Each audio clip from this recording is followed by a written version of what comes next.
Madam शुरू तो ही मैं जो 5वीं 6वीं च सी उदों तो ही काम कर रहा वा। दिने स्कूल जाना, फिर शाम को आके इत्थे काम करना। घरे मम्मी तैयार करते हैं तो मैं शाम को आके इत्थे लगाना वा ते सेल करके घरे जाना।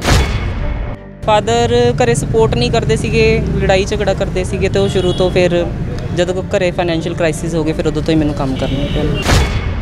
हमेशा पॉजिटिविटी रहिंदी सीगी कि भी चलो जिन्हां कोल ज़्यादा सोर्सिस होंदे आ वो घट ही पढ़ते हैं, बट मेरे कोल सोर्सिस भी घट सीगे। मैं इत्थे आके भी काम करदा सी पर उन्हां तो ज़्यादा दुगनी मेहनत घरे जाके करदा हुंदा सी। पहलां तां मेरी कोशिश है कि मैं स्टेट एग्जाम दे के एज ए प्रोफैसर लग जावां, फिर उस तो बाद मैं सिविल सर्विसिज दे वल मेरा ध्यान है, मैं सिविल सर्विसिज वल जाना चाहूँगी। सत श्री अकाल जी, मैं प्रबलीन कौर, स्वागत है तुहाडा एक बहुत खास वीडियो लैके आए हैं तुहाडे वास्ते। तुसी अंदाज़ा लगा रहे होवोगे शायद असी कोई फूड की स्टोरी करन आए हैं या फिर मतलब किस तरीके दे नाल इत्थे गोल गप्पिਆਂ ਦੀ रेहड़ी ते पहुंचा। तो गोल गप्पिਆਂ ਦੀ रेहड़ी ਦੇ ਪਿੱਛੇ एक मेहनती इंसान छुपिया होया है जिसने अपनी मेहनत के नाल UGC नैट का पेपर क्लीयर किया। अगर UGC की गलबात करिए तो पेपर एग्जाम जिहड़ा हुंदा काफ़ी टफ हुंदा, काफ़ी सिचुएशनस जिहड़ियां ने इस दे वास्ते पार करनियां पैंदियां ने, पर गलबात की जाती इस नौजवान की हिम्मत की दाद देनी पऊगी कि अपनी पढ़ाई भी इसने इस गोल गप्पिਆਂ ਦੀ रेहड़ी तो शुरू की और अज एक होनहार जिहड़ा कि इस दे नाल एक टैग इहनूं मिल चुक्या है। तो इन्हां नाल गलबात करते हैं, काफ़ी वीडियोज़ इन्हें देखिया ने। तो नाम की है, सारी जानकारी इन्हों तो ही लैने। सत श्री अकाल जी। बहुत सत श्री अकाल मैडम। की नाम की? शिवालक कुमार। तो किवें तुसीं UGC का पेपर क्लीयर किया? असीं देखिया खबरां सुनिया तुहाडीआं, तो असीं तुहाडे कोल पहुंचे हाँ। सारी डिटेल्स की ने, तुसीं शुरुआत किस तरीके दे नाल कीती? क्योंकि गोल गप्पिਆਂ ਦੀ रेहड़ी तुसीं लगाने हो है ना, मेहनती भी चलो तुसीं हैगे हो, पर पढ़ाई नाल दे नाल किवें तुसीं कंटिन्यू विच रखी? मैडम शुरू तो ही मैं जो 5वीं 6वीं च सी उदों तो ही काम कर रहा वा। दिने स्कूल जाना, फिर शाम को आके इत्थे काम करना। घरे मम्मी तैयार करते हैं तो मैं शाम को आके इत्थे लगाना वा ते सेल करके घरे जाना। शायद घर च होर कौन कौन है तुहाडे? मम्मा जिवें तुहाडी हेल्प करदे, होर कौन? मम्मी है, भरा वा ते सिस्टर की मैरिज हो गई है, सिस्टर सीगे जी। हाँ जी। ब्रदर की करदा? ब्रदर तुहाडा तो ब्रदर मोबाइल की शॉप ते लग्या, वड्डा भरा। ते फादर तुहाडा किवें? फादर घरे सपोर्ट नहीं करते सीगे, लड़ाई झगड़ा करते सीगे तो शुरू तो फिर जदों घरे फाइनैंशियल क्राइसिस हो गए फिर उदों तो ही मैनूं काम करना पिया। ਤਾਂ ਸਾਰੀ ਜ਼ਿੰਮੇਵਾਰੀ ਘਰ ਦੀ ਸ਼ਿਵਾਲਿਕ ਦੇ ਮੋਢਿਆਂ ਦੇ ਉੱਤੇ ਸੀਗਾ ਤੇ ਅੱਜ ਜਿਹੜਾ ਕਿ ਘਰਦਿਆਂ ਨੂੰ ਵੀ ਬਹੁਤ ਨਾਜ਼ ਮਹਿਸੂਸ ਹੁੰਦਾ ਹੋਏਗਾ ਕਿ UGC ਦਾ ਪੇਪਰ ਕਲੀਅਰ ਕੀਤਾ, ਹੁਣ ਜੌਬ ਵਾਸਤੇ ਤੁਸੀਂ ਟਰਾਈ ਕਰੋਗੇ? ਹਾਂਜੀ ਮੈਡਮ, ਬਹੁਤ ਖੁਸ਼ ਹੈ। ਮੰਮੀ ਭਰਾ ਭੈਣ ਬਹੁਤ ਸਾਰੇ ਖੁਸ਼ ਨੇ। ਹਾਂਜੀ। ਕੀ ਅੱਗੇ ਦੀ ਕੀ ਪਲੈਨਿੰਗ ਨੇ? ਹੁਣ ਜੌਬ ਵਗੈਰਾ ਦੇ ਵਿੱਚ ਕਿਸ ਤਰੀਕੇ ਦੇ ਨਾਲ ਅੱਗੇ ਜਾਣਾ ਚਾਹੁੰਦੇ ਹੋ? ਕਿਉਂਕਿ ਪੇਪਰ ਕਲੀਅਰ ਕਰ ਲਿਓ, ਬਹੁਤ ਵੱਡੀ ਗੱਲ ਹੈ, ਕਿਉਂਕਿ ਨਾਰਮਲੀ ਬੱਚੇ ਜਿਹੜੇ ਨੇ ਤਿਆਰੀਆਂ ਕਰਦੇ ਨੇ, ਬਹੁਤ ਵਾਰੀ ਦਿੰਦੇ ਨੇ, ਬਟ ਤੁਸੀਂ ਕਲੀਅਰ ਕਰ ਲਿਆ। ਤੁਹਾਡੀ ਵੀ ਕੋਈ ਅਟੈਂਪਟ, ਕਿੰਨੇ ਅਟੈਂਪਟ ਕੀਤੇ ਸੀ? ਸੈਕਿੰਡ ਅਟੈਂਪਟ ਸੀਗਾ ਮੇਰਾ। ਹਾਂਜੀ ਮੈਡਮ। ਫਸਟ ਅਟੈਂਪਟ ਦੇ ਵਿੱਚ ਕਲੀਅਰ ਨਹੀਂ ਹੋਇਆ ਉਦੋਂ ਥੋੜਾ ਹੋਈ ਸੀ, ਨਾ ਖੁਸ਼ ਹੋਈ ਸੀ? ਉਹਦੇ 'ਚ ਵੀ ਮੇਰੇ 5-6 ਨੰਬਰ ਰਹਿ ਗਏ ਸੀਗੇ, ਪਰ ਮੈਂ ਕਿਹਾ ਸੀ ਕੋਈ ਗੱਲ ਨਹੀਂ, ਮੈਂ ਦੁਬਾਰਾ ਕੋਸ਼ਿਸ਼ ਕਰੂੰਗਾ। ਤੇ ਮੈਂ ਮਿਹਨਤ ਕੀਤੀ। ਸਵੇਰੇ ਇਹ ਤਿਆਰ ਕਰਨ ਤੋਂ ਬਾਅਦ ਐਕਸਟੈਂਸ਼ਨ ਲਾਇਬ੍ਰੇਰੀ ਜਾ ਕੇ ਪੜ੍ਹਨਾ, ਫਿਰ ਉੱਥੋਂ 2-3 ਵਜੇ ਆ ਕੇ ਫਿਰ ਦੁਬਾਰਾ ਪੜ੍ਹਨਾ, ਫਿਰ ਤਿਆਰ ਕਰਕੇ ਰਾਤ ਨੂੰ ਆ ਜਾਣਾ, ਫਿਰ ਰਾਤ ਨੂੰ ਘਰੇ ਜਾ ਕੇ ਪੜ੍ਹਨਾ, ਫਿਰ ਐਗਜ਼ਾਮ ਦਿੱਤਾ, ਫਿਰ ਕੁਆਲੀਫਾਈ ਹੋ ਗਈ। ਬਹੁਤ ਖੂਬ। ਤਾਂ ਇੱਦਾਂ ਲੱਗਦਾ ਨਹੀਂ ਸੀ ਕਿ ਮੇਰੀ ਪੜ੍ਹਾਈ ਦੇ ਵਿੱਚ ਕੁਛ ਜਿਹੜੀ ਕਮੀ ਰਹਿ ਜਾਏਗੀ ਜੇਕਰ ਮੈਂ ਇਸੇ ਤਰੀਕੇ ਦੇ ਨਾਲ ਕੰਮ ਵੀ ਕਰਦਾ ਰਿਹਾ? ਇੱਦਾਂ ਲੱਗਦਾ ਸੀ ਵੀ ਮੈਂ ਜਿਹੜੇ ਟਾਈਮ ਇੱਥੇ ਆ ਕੇ ਖੜਦਾ, ਚਾਹੇ ਮੈਂ ਘਰ ਹੀ ਚਲਾ ਰਿਹਾ, ਮੈਨੂੰ ਉਸ ਟਾਈਮ 'ਤੇ ਆ ਕੇ ਪੜ੍ਹਾਈ ਜ਼ਿਆਦਾ ਹੋ ਜਾਂਦੀ ਤਾਂ ਮੈਂ ਵਧੀਆ ਸਕੋਰ ਕੁਛ ਇਸ ਤਰੀਕੇ ਦੇ ਨਾਲ? ਨਹੀਂ ਮੈਡਮ, ਹਮੇਸ਼ਾ ਪੋਜ਼ਿਟਿਵਿਟੀ ਰਹਿੰਦੀ ਸੀਗੀ ਕਿ ਵੀ ਚਲੋ ਜਿਨ੍ਹਾਂ ਕੋਲ ਜ਼ਿਆਦਾ ਸੋਰਸਿਸ ਹੁੰਦੇ ਆ ਉਹ ਘੱਟ ਹੀ ਪੜ੍ਹਦੇ ਆ, ਬਟ ਮੇਰੇ ਕੋਲ ਸੋਰਸਿਸ ਵੀ ਘੱਟ ਸੀਗੇ। ਮੈਂ ਇੱਥੇ ਆ ਕੇ ਵੀ ਕੰਮ ਕਰਦਾ ਸੀ ਪਰ ਉਹਨਾਂ ਤੋਂ ਜ਼ਿਆਦਾ ਦੁੱਗਣੀ ਮਿਹਨਤ ਘਰੇ ਜਾ ਕੇ ਕਰਦਾ ਹੁੰਦਾ ਸੀ, ਇਸ ਲਈ ਕਦੇ ਵੀ ਇਸ ਤਰ੍ਹਾਂ ਦਾ ਫੀਲ ਨਹੀਂ ਹੋਇਆ। ਰਾਤਾਂ ਜਾਗ ਪੜੇ ਲੱਗਦੇ? ਹਾਂਜੀ ਮੈਡਮ।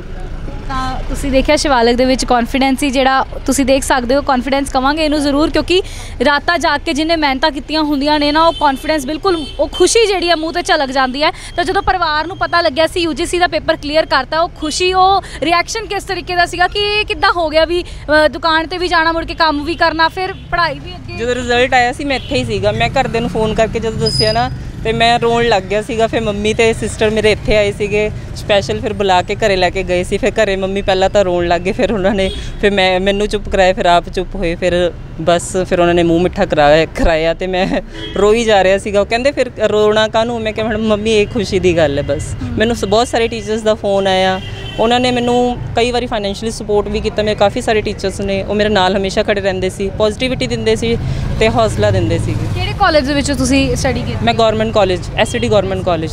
ਉੱਥੇ ਟੀਚਰਸ ਨੇ ਤੁਹਾਨੂੰ ਸਪੋਰਟ ਕੀਤਾ, ਇਸ ਦੇ ਨਾਲ ਤੁਸੀਂ ਜਿਹੜਾ ਹੈ ਇਹਦੇ ਵਿੱਚ ਵੀ ਕੰਟੀਨਿਊ ਆਪਣਾ ਰੱਖਿਆ। ਹੁਣ ਜਦੋਂ ਜੌਬ ਮਿਲ ਜਾਂਦੀ ਹੈ, ਪ੍ਰੋਫੈਸਰ ਦੀ ਜੌਬ ਮਿਲ ਜਾਂਦੀ ਹੈ, ਉਸ ਤੋਂ ਬਾਅਦ ਵੀ ਕੰਟੀਨਿਊ ਰੱਖੋਗੇ? ਕਿਵੇਂ ਕੋਸ਼ਿਸ਼ ਹੈ ਮੈਡਮ ਕਿ ਮੈਂ ਜਦੋਂ ਫ੍ਰੀ ਹੋਊਂਗਾ ਸ਼ਾਮ ਦੇ ਟਾਈਮ 'ਤੇ ਇਹ ਕੰਮ ਵੀ ਕੰਟੀਨਿਊ ਕਰੂੰਗਾ ਮੈਡਮ। ਇਹ ਕਾਰਨ ਵੀ ਕੁਛ ਹੈਗਾ, ਸਪੈਸ਼ਲਿਟੀ ਹੈਗੀ ਜਾਂ ਫਿਰ ਕਿ ਜੌਬ ਤਾਂ ਚਲੋ ਇੱਦਾਂ ਹੁੰਦਾ ਵੀ ਅੱਜ ਕੱਲ੍ਹ ਜੌਬਸ ਅਗਰ ਮਿਲਣੀਆਂ ਬਿਲਕੁਲ ਮੁਸ਼ਕਿਲ ਨੇ, ਪਰ ਜੇ ਮਿਲ ਜਾਂਦੀ ਹੈ ਖਰਚਾ ਤਾਂ ਉਹਦੇ ਨਾਲ ਵੀ ਪੂਰਾ ਹੋ ਜਾਣਾ। ਫਿਰ ਇਹ ਕੰਮ ਕਿਵੇਂ? ਕਿਉਂਕਿ ਮੈਡਮ ਜੋ ਵੀ ਸਾਰਾ ਕੁਝ ਸ਼ੁਰੂਆਤ ਹੋਈ ਹੈ ਇਹਦੇ ਕਰਕੇ ਹੋਈ ਹੈ, ਮੈਂ ਪੜ੍ਹ ਵੀ ਸਕਿਆ ਤਾਂ ਇਹਦੇ ਕਰਕੇ, ਜੇ ਕੁਝ ਮੈਂ ਕੱਲ ਨੂੰ ਬਣਦਾ ਵੀ ਹੈ ਤਾਂ ਇਹਦੀ ਸਪੋਰਟ ਕਰਕੇ ਹੀ ਬਣੂੰਗਾ। ਬਿਲਕੁਲ। ਹਾਂਜੀ। ਤਾਂ ਜਿਹੜੇ ਤੁਹਾਡੇ ਨਾਲ ਦੇ ਫਰੈਂਡਸ ਵਗੈਰਾ, ਜਿਵੇਂ ਤੁਸੀਂ ਕਾਲਜ ਦੇ ਵਿੱਚ ਜਾਂਦੇ ਸੀ ਜਾਂ ਤੁਹਾਡੇ ਆਸ-ਪਾਸ ਜਿਹੜੇ ਲੋਕ ਰਹਿੰਦੇ ਨੇ, ਉਹ ਵੀ ਕਹਿੰਦੇ ਹੋਣਗੇ ਵੀ ਪੜ੍ਹਦਾ ਵੀ ਹੈ ਤੇ ਕੰਮ ਵੀ ਕਰਦਾ, ਸਾਡੇ ਬੱਚੇ ਤਾਂ ਨਹੀਂ ਕਰਦੇ, ਸਾਡੇ ਤਾਂ ਬੱਚੇ ਬਿਲਕੁਲ ਨਿਕੰਮੇ। ਐਪਰੀਸ਼ੀਏਟ ਕਰਦੇ ਮੋਸਟਲੀ ਬੰਦੇ ਆ ਕੇ ਮੈਨੂੰ ਐਪਰੀਸ਼ੀਏਟ ਕਰਦੇ ਕਿ ਤੂੰ ਬਹੁਤ ਮਿਹਨਤੀ ਹੈ, ਕਿ ਪੜ੍ਹਾਈ ਦੇ ਨਾਲ ਨਾਲ ਕੰਮ ਵੀ ਕਰਦਾ। ਹਾਂਜੀ। ਕੀ ਫਿਊਚਰ ਪਲਾਨਸ ਨੇ, ਕੀ ਡ੍ਰੀਮ ਨੇ, ਕਿੱਥੇ ਤੱਕ ਤੁਸੀਂ ਪਹੁੰਚਣਾ ਚਾਹੁੰਦੇ ਹੋ? ਕਿਉਂਕਿ ਇਹ ਬਹੁਤ ਮਿਹਨਤ ਜਿਹੜਾ ਤੁਸੀਂ ਸਟੈਪ ਚੱਕ ਚੁੱਕੇ ਹੋ, ਇਸ ਵੇਲੇ ਤੁਸੀਂ ਅੱਗੇ ਪਹੁੰਚ ਚੁੱਕੇ ਹੋ, ਬਹੁਤ ਕਰੀਬ ਹੋ ਆਪਣੇ ਡ੍ਰੀਮ ਦੇ। ਹੋਰ ਕੀ ਡ੍ਰੀਮਸ ਕੀ ਨੇ ਤੁਹਾਡੇ? ਪਹਿਲਾਂ ਤਾਂ ਮੇਰੀ ਕੋਸ਼ਿਸ਼ ਹੈ ਕਿ ਮੈਂ ਸਟੇਟ ਐਗਜ਼ਾਮ ਦੇ ਕੇ ਐਜ਼ ਅ ਪ੍ਰੋਫੈਸਰ ਲੱਗ ਜਾਵਾਂ, ਫਿਰ ਉਸ ਤੋਂ ਬਾਅਦ ਮੈਂ ਸਿਵਲ ਸਰਵਿਸਿਜ਼ ਦੇ ਵੱਲ ਮੇਰਾ ਧਿਆਨ ਹੈ, ਮੈਂ ਸਿਵਲ ਸਰਵਿਸਿਜ਼ ਵੱਲ ਜਾਣਾ ਚਾਹੂੰਗੀ। ਬਹੁਤ ਖੂਬ। ਤਾਂ ਜੇ ਬੈਸਟ ਵਿਸ਼ੇਸ ਤੁਹਾਡੇ ਨਾਲ ਨੇ, ਕਿਉਂਕਿ ਬਹੁਤ ਲੋਕ ਤੁਹਾਨੂੰ ਦੇਖ ਰਹੇ ਨੇ, ਬਹੁਤ ਪਿਆਰ ਵੀ ਕਰ ਰਹੇ ਨੇ। ਤੁਸੀਂ UGC ਦਾ ਪੇਪਰ ਕਲੀਅਰ ਕੀਤਾ ਆਪਣੀ ਮਿਹਨਤ ਦੇ ਨਾਲ, ਗੋਲ ਗੱਪਿਆਂ ਦੀ ਰੇਹੜੀ ਲਾ ਕੇ। ਜਿਹੜੇ ਬੱਚੇ ਘਰ ਦੇ ਵਿੱਚ ਬੈਠੇ ਸਾਰਾ ਦਿਨ ਏਸੀਆਂ ਦੇ ਵਿੱਚ ਬਹਿ ਕੇ ਵੀ ਨਹੀਂ ਪੜ੍ਹ ਪਾਉਂਦੇ, ਉਹ ਤੁਸੀਂ ਅੱਜ ਇੱਥੇ ਮਿਹਨਤ ਕਰਕੇ thank you ma'am, thank you, ਬਹੁਤ ਧੰਨਵਾਦ ਸ਼ਿਵਾਲਿਕ।